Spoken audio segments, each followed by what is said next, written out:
I have a change. The carrier's horse was the laziest horse in the world. We made so many turns up and down lanes, and were such a long time delivering things, that I was quite tired, and very glad when we saw Yarmouth. We got into the street and smelt the fish and saw the sailors walking about and the carts jiggling up and down over the stones. Piggotty told me the place was well known, and altogether the finest place in the world. "Here's my ham!" screamed Piggotty. Ham was waiting for us at the public house, and he put me on his back to carry me home. After many streets, Ham said, "There's our house, Master Davy." There was an upside-down black barge not far off, high and dry on the ground, with an iron pipe sticking out of it for a chimney. If it had been Aladdin's palace, I suppose I could not have been happier with the idea of living in it. It was clean inside. We were welcomed by a wonderful woman and by a most beautiful little girl with a blue necklace who wouldn't let me kiss her when I tried, but ran away and hid. A hairy man with a very good-natured face came home. I had no doubt that he was Piggotty's brother, and so he was the master of the house. "Glad to see you, sir," said Mr. Piggotty. "You'll find us rough, sir, but you'll find us ready." We talked a great while, then later, in the privacy of my own little cabin, Piggotty told me that Ham and Emily were an orphan nephew and niece, whom Mr. Piggotty had adopted at different times. Almost as soon as the morning sun shone upon the oyster-shell frame of my mirror, I was out of bed, and out with little Emily picking up stones upon the beach. "You're quite a sailor, I suppose?" I said to Emily. "No," replied Emily, shaking her head.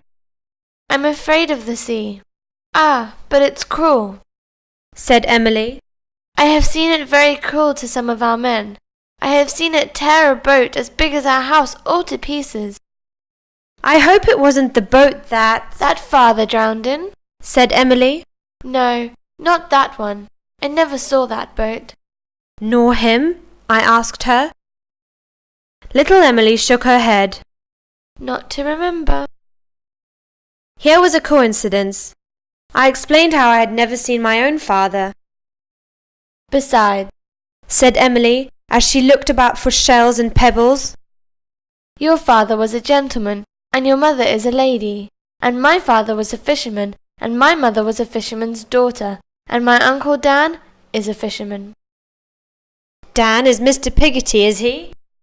He must be a very good man, I should think." "Good?" said Emily.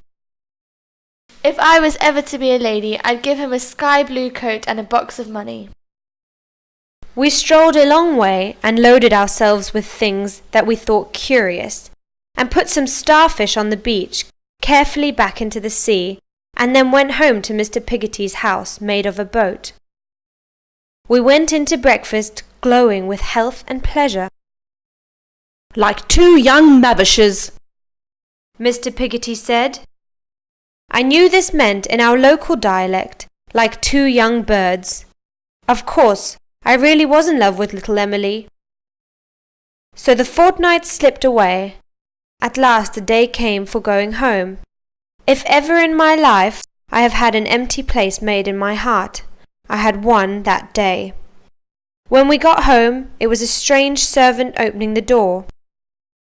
"Piggotty," I called out, "why isn't my mother home?" "Oh, yes, Master Davy," said Piggotty. "She's come home. Wait a bit, Master Davy, and I'll tell you something." "Something's the matter, I'm sure. Where's Mamma?" "Where's Mamma, Master Davy?" repeated Piggotty. "Yes, why hasn't she come out to the gate? And what have we come in here for? Oh, Piggotty!" My eyes were full, and I felt as if I was going to tumble down. "Bless the precious boy!" cried Piggotty, taking hold of me. "What is it? Speak, my pet." "Not dead too? Oh, she's not dead, Piggotty!"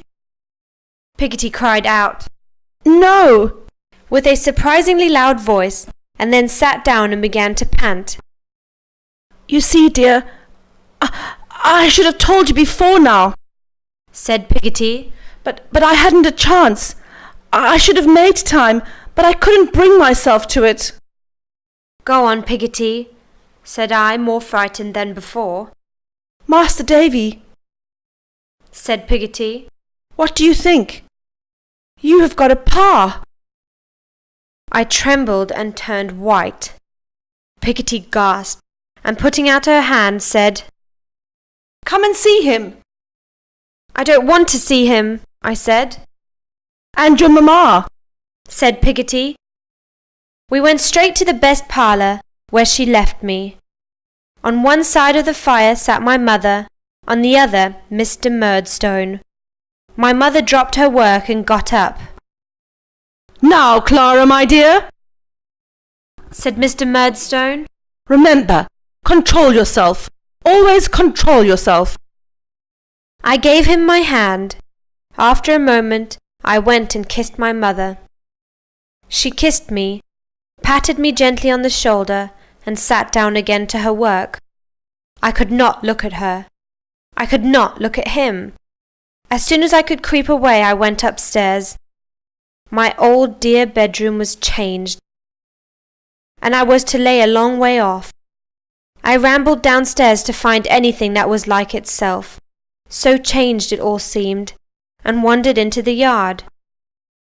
I very soon started back from there, for the empty dog kennel was filled up with a great dog, deep-mouthed and black-haired, like Mr. Murdstone, and he was very angry at the sight of me, and sprang out to get at me.